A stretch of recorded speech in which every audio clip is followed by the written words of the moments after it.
Hello, welcome to Lessons in Freedom Now. This is episode 5. It's called The Hidden American Flag and Its Meaning. Did you know that there's actually a hidden flag within the American flag? I can give you a hint. The colors of the American flag, red, white, and blue, when you combine red and white together and blue, you actually will get a light purple color.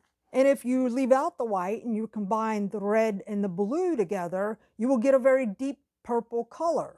And what do we know about the color purple? This is what I was talking about in episode 4 at the end of it, when I gave an equation which was P equals R plus B equals P. And the reason I do equal sign the same thing on both sides is to keep it forefront in the awareness that the whole is always the first and the last.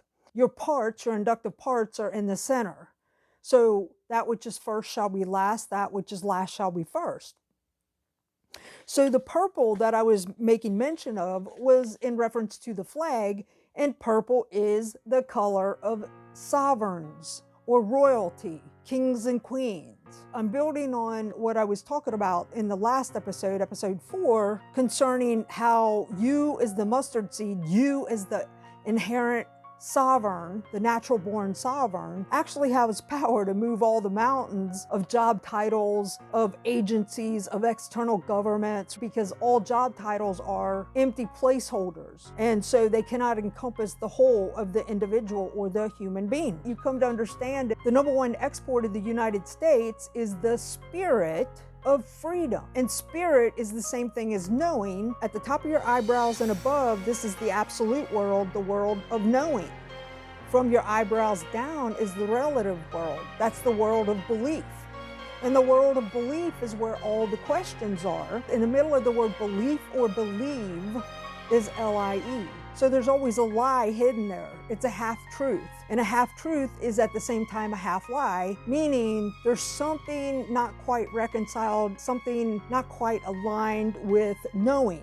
So knowing exists at the top of the eyebrows and above in the human being, and that's the absolute world. There's no questions. It resides outside of time and space. Everything from the eyebrows and below, the relative world, is for a duration of time within the space of what we call this universe, the material world, the world that our eyes on the front of our face can see. But then we have a third eye, our sixth chakra, which is actually the interaction between our pituitary and our pineal gland. From here up, knowing, and that's where there are no questions. That's absolute. You know, you've hit your bottom line absolute, you understand, you operate from that, and that is the eye that when it opens, like the Bible says, man will change in the blink of an eye. It's when this eye blinks and opens, it will then lead these eyes. These eyes are always going to see things like wars and rumors of wars. You're always going to see all manner of human behavior and events happen in the world that can cause you a lot of anxiety. But moving on to this idea of the purple hidden in the American flag, this wasn't by accident. This was by deliberate design, because our founding fathers understood that our country was created based upon the spirit of freedom. And for those who put freedom front and center, this country started because people wanted religious freedoms. They were being persecuted for their religion. Freedom is a religion all in of its own. You are a religion all unto yourself because you were put into this world the same as any other person. The Buddha said, put no head above your own. And Taoism would say, put no head above your own and put no head below your own.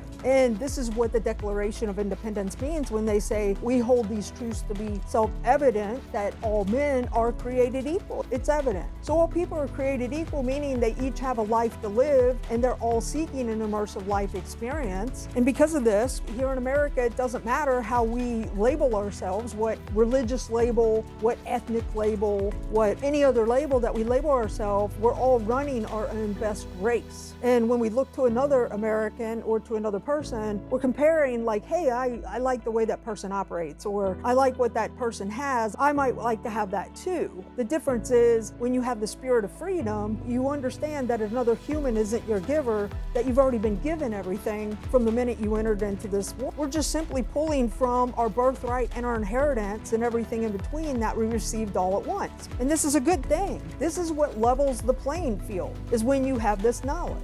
You wouldn't look to another and say, well, you have something I don't have, because first off, to think that way is an impoverished mind, and you don't want to operate from that, because if you do, you're going to bring back effects upon yourself, an attack upon yourself for having had an attack thought like that, an impoverished mind, and you don't want that. There's a way to properly exercise your freedoms in a way that not only upholds you, but makes you a living example for other people trying to do the same, basically. They want their own best life. They should be on their own side just as you're on your own side. That's what we're all trying to do, is live our best life. It's never a problem, it's a process. And we've all had to go through these trial and error episodes in our life to where we either learn from them, or as Einstein said, the definition of insanity is doing the same thing over and over again, expecting a different outcome. So you stop making those mistakes and you remember the lesson inherent, and hey, if I'm going to get a different outcome, I've got to do something different, which means I have to think differently. And it's the old saying, as I've mentioned before, when you know better, you naturally do better. It's a top down. It's not a doing to knowing thing. The doing just shows us how often we're repeating the same mistake. It's a feedback mechanism. So when we think about these colors of royalty, that's when we understand that we are born with a crown on our head. Within a prince, a king. Within a princess, a queen, naturally,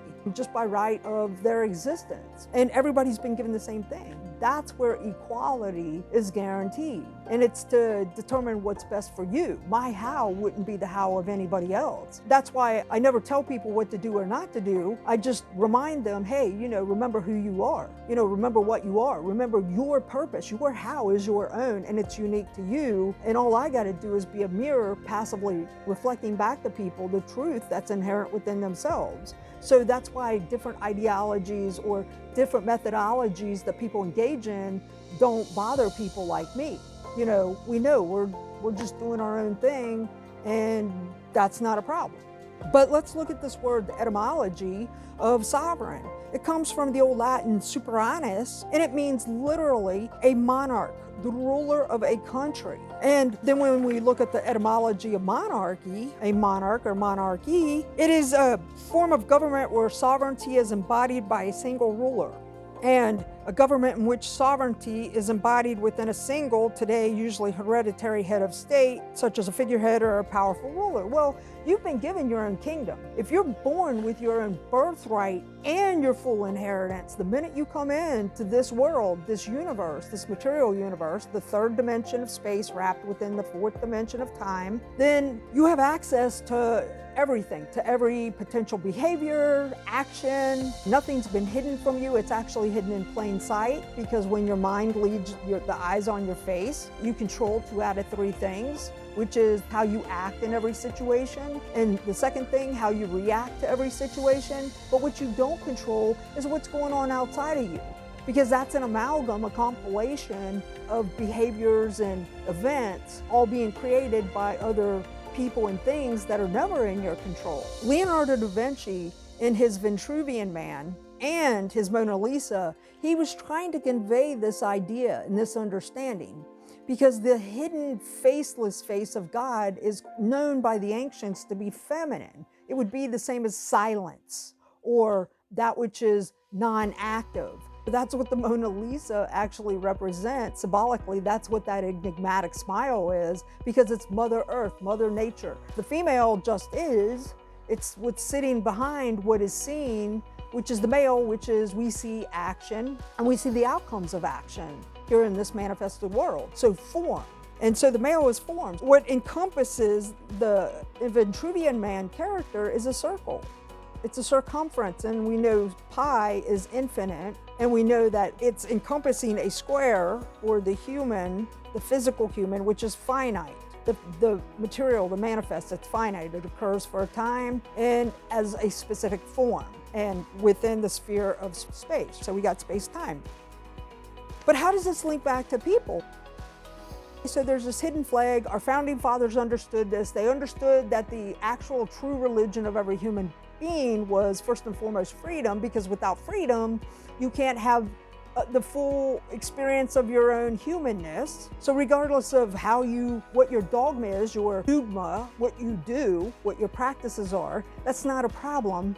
But we couldn't create society, and we can't really create people who can really live their best life and to contribute in a constructive and exponential way to the world, first to themselves, then to their families, their communities, their ethnic cultures, their countries, whatever. They can't do that until they have an opportunity to do that. But in order to have that, you have to know the truth about yourself. You have to understand and be able to link yourself back to all this. And so in the East, the way it's talked about, and I've used this, is chakras, which are the energy centers that run up and down in your body. But what it's really talking about anatomically and physiologically is your endocrine system. It's your glandular system. And that's what links it back to the individual as well. It's just another way of explaining sovereignty and the individual as being a united whole, W-H-O-L-E, complete, operating from the inside out, from their inherent DNA, spiritual DNA, energetic DNA, which is, their form is just material DNA. So when we have this, we get the color wheel. It's Roy G. Biv, which is red, orange, yellow, green, blue, indigo, and violet. And that's what the chakras are. It follows that pattern. It's the color wheel from the bottom up. When you have your first chakra, which is your root chakra, and it's red, not shockingly, because the name Adam or Adam, which by the way is phonetically the same as atom, A-T-O-M, means red earth. And that chakra means I am. So your I amness is inherent within your being on this earth. Secondly, when you move up to your blue chakras, it starts here on your fifth one, which is your thyroid gland, and that is I speak. So when you move from red to blue, that's why we were here on this chart, red to blue, red plus blue equals purple. We're moving up from the physical into our knowing area, or spiritual, or our absolute from here up, side of self, I speak. That's what the Declaration of Independence is. You have to declare your I amness by way of your words. And then once we go up into the higher violet area, it starts at the sixth chakra, which is our intuitive mind. This is our intuition, sixth chakra. And our seventh chakra is outside of our head. It's our crown, not surprisingly. And it's purple, deep purple. It goes from light purple to deep purple. And it means I understand. Because when you understand, that's when you know yourself, the old adage, know thyself. And from knowing, that actually is where most of our action comes from. Like I said, civilized people will always act civilized regardless of what is happening outside of themselves. They don't engage in what are called black market economies because they're just naturally civilized, which is the overwhelming majority of the people on this planet, because they have not been completely cut away from the truth that is inherent within them. The human locust of society, which are such a tiny percentage that have caused so much of this last 2 years, and the anxieties and the chaos, has only been done through a lie, which provokes fear.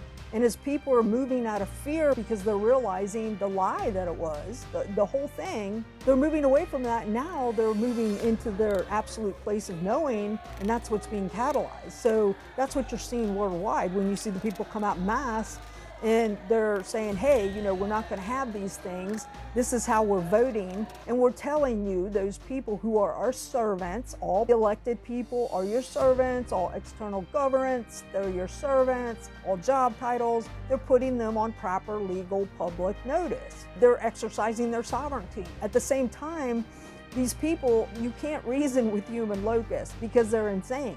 They're psychotic, they're sociopathic. You don't negotiate with the tyrant because they will never give you the thing that they actually are so psychotic to think that they ever had to begin with, which is control of you. And your I am goes from red, your first chakra, your root chakra, how you create physically in this world, a baby, and through your physical actions, becomes blue when you speak your I amness. You speak truth in the absolute. You are sovereign, you're an individual. These people are in service to you. They work for you. And the way the people vote is when they shun them and say, no, we're not having any of this, and we're done. And there's nothing more powerful than that, and that's what you're seeing right now. Tyrants and businesses that don't serve their customers just go by the wayside and self-implode because they weren't paying attention to what the people wanted. The people who pay attention to what the people want tend to fare very well. And they listen to their customer because they understand that the third party that rules this world, it's not these 1%ers. It's not these human locusts, it's we the people.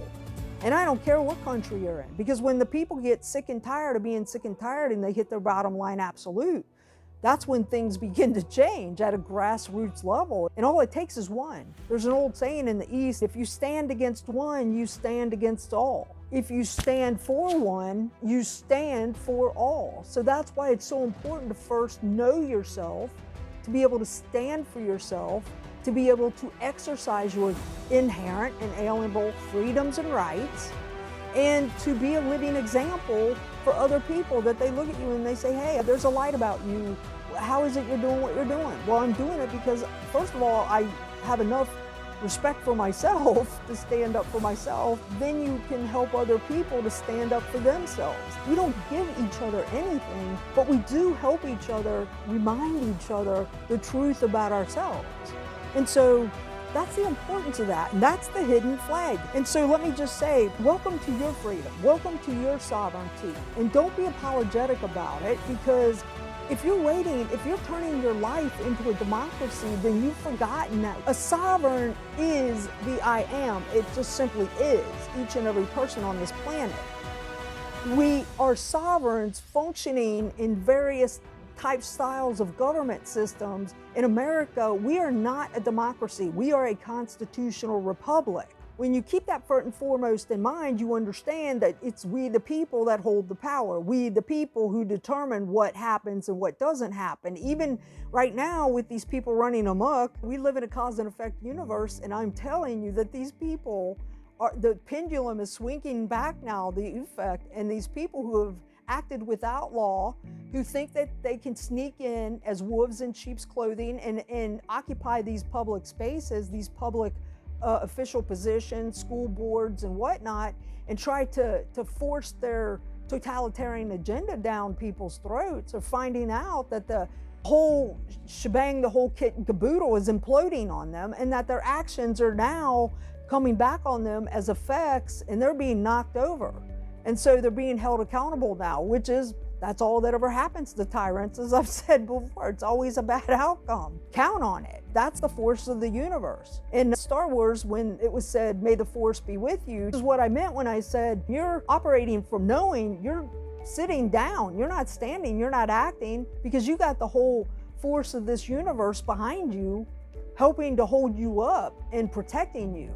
And so when you operate from that mentality, that's what the full armor of God is. That's what the full armor of this universe is. The universe protects its own. And so the people who just are moving against that right now, they're not in a frame of mind to understand that. I hope this has helped you better understand what this is and how the American flag is hiding that flag, and how important that flag is. And that's just one more symbol of what America is about, and that is the export of this spirit of freedom. And you're seeing people get a fire in themselves right now worldwide, and coming out and saying, you got our attention now to the tyrants, and we're not going to have it, and we're going to have our freedom. This is the first time they've had to think about this. And you're going to see a lot more of it, and you're going to see countries begin to be very constructive, and the people there, and to take back their power, which is theirs, always has been there, and to begin to exercise it, and to kick out these rogue governments, these wolves in sheep's clothing, because that's the people's right